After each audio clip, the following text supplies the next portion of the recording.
जय हिंद दोस्तों, कैसे हैं आप सब लोग। 5 जून को वर्ल्ड एनवायरनमेंट डे सेलिब्रेट किया जाता है और हर साल इसी दिन को प्रण लिया जाता है कि हमें हमारी एनवायरनमेंट को बचाना है। But despite of this environment days, क्या आपको पता है कि हर साल 18 मिलियन एकर्स ऑफ फॉरेस्ट काटे दिए जाते हैं फॉर वेरियस पर्पजेस। तो आज हम जानेंगे कि किस तरह हमारे फॉरेस्ट को डिस्ट्रॉय किया जा रहा है, और हम आज जानेंगे what is a green gold concept and national bamboo mission. और आज हम रियल सेंस में जानेंगे हाउ टू सेव एनवायरनमेंट बिना बड़े पेड़ लगाए, और अब देखेंगे कि कैसे बन सकता है bamboo tree as a king maker in saving our environment. So hey friends, welcome to my channel Glowing Minds. Without wasting time, let's start. हर साल 18 मिलियन एकर्स फॉरेस्ट गायब हो जाता है।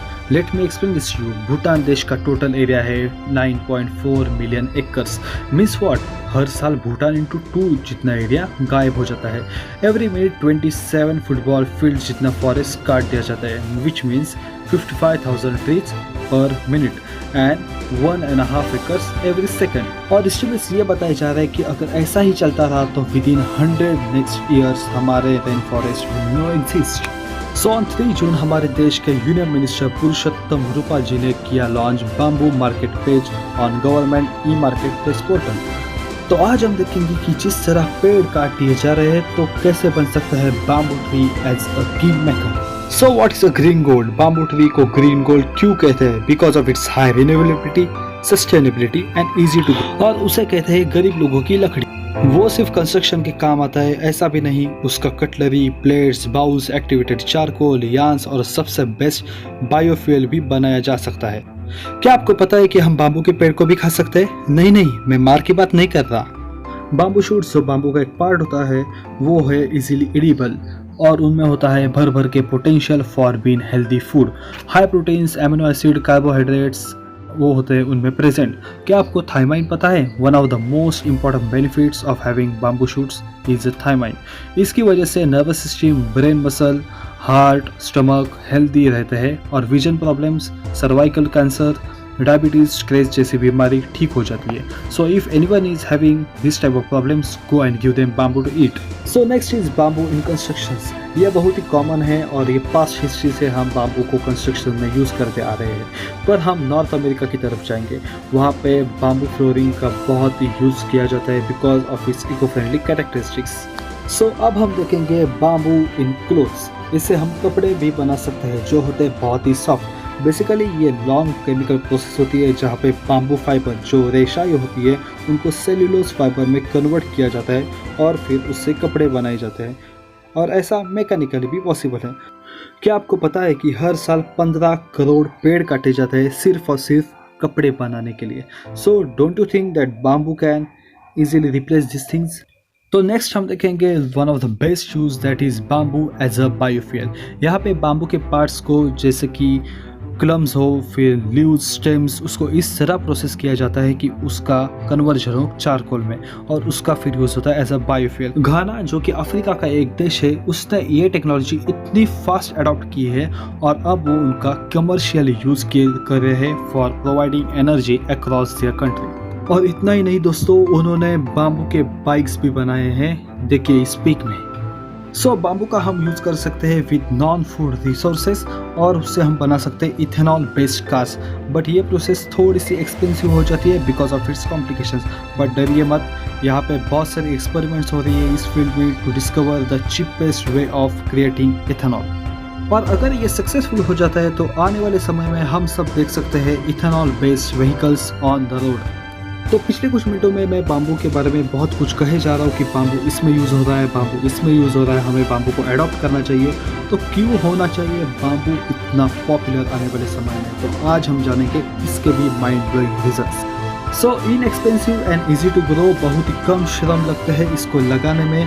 बेस्ड ऑन इसकी स्पीसीज आपको इसकी सैपलिंग्स 18 रुपये से 150 रुपये तक मिल सकती है, जो कि ज़्यादा भी नहीं है। So it is easy to grow in wide range of environment. सिर्फ पानी और सनलाइट इजीली मिलनी चाहिए, और ज़रूरत नहीं है किसी पेस्टिसाइड और इंसेक्टिसाइड की, बिकॉज वो होते हैं naturally born resistant against insects. सिर्फ बात इतनी सी है कि थोड़ी सी जगह दो and let it grow my dear sisters and bro.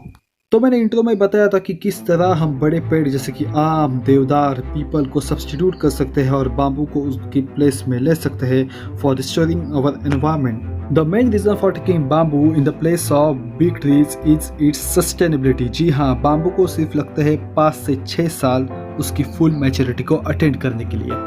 Bamboo के कंपैरिजन में देवदार को लगते हैं 30 साल फुल्ली ग्रो होने में और बलूट यानी कि ओक ट्री को लगता है 80 साल। मतलब जब तक ओक ट्री फुल्ली मैच्योर हो जाएगा हम सब दुनिया को अलविदा कह चुके होंगे, है ना।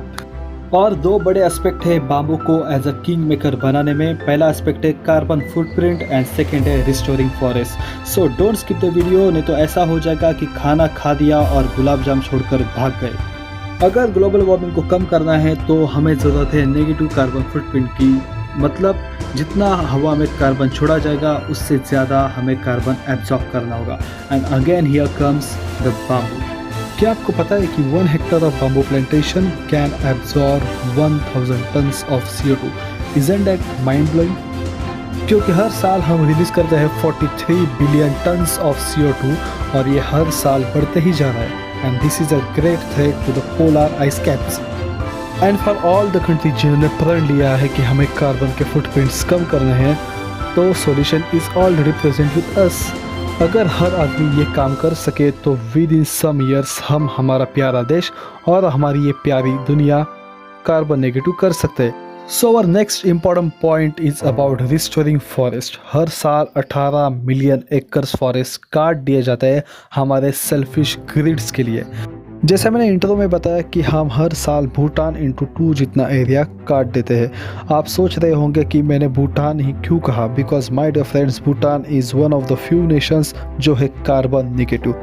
जी हाँ, ये एब्जॉर्ब करते हैं 7 million of carbon every year और उसके बदले में रिलीज करते हैं only 2 million of carbon, which makes it ultimately carbon negative country.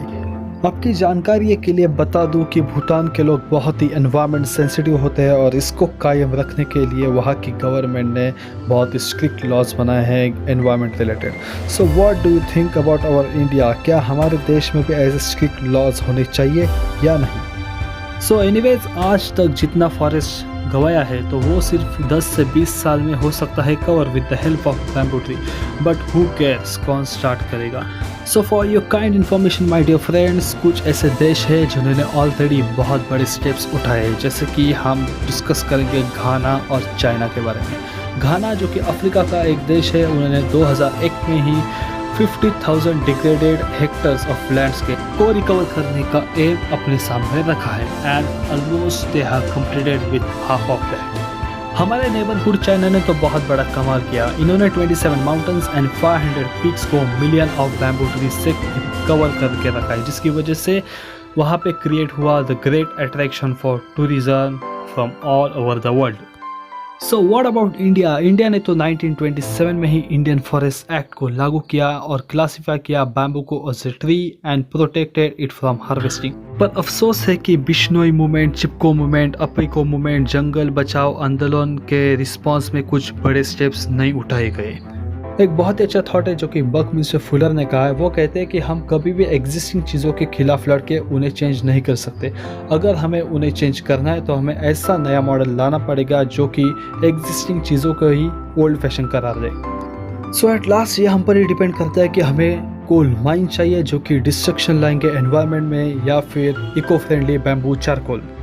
क्या हमें पेट्रोल डीजल के इंजन चाहिए जो कि कार्बन फुटप्रिंट्स को बहुत तेज़ी से बढ़ाएंगे, या फिर इथेनॉल एंड बायोफ्यूल जो कि कार्बन नेगेटिव होंगे? क्या हमें ऑक्सीजन चाहिए या फिर oxygen cylinders?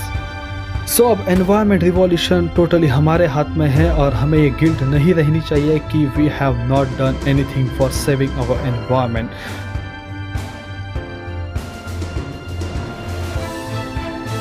So thank you for watching my video. Share the video for the revolution for our environment.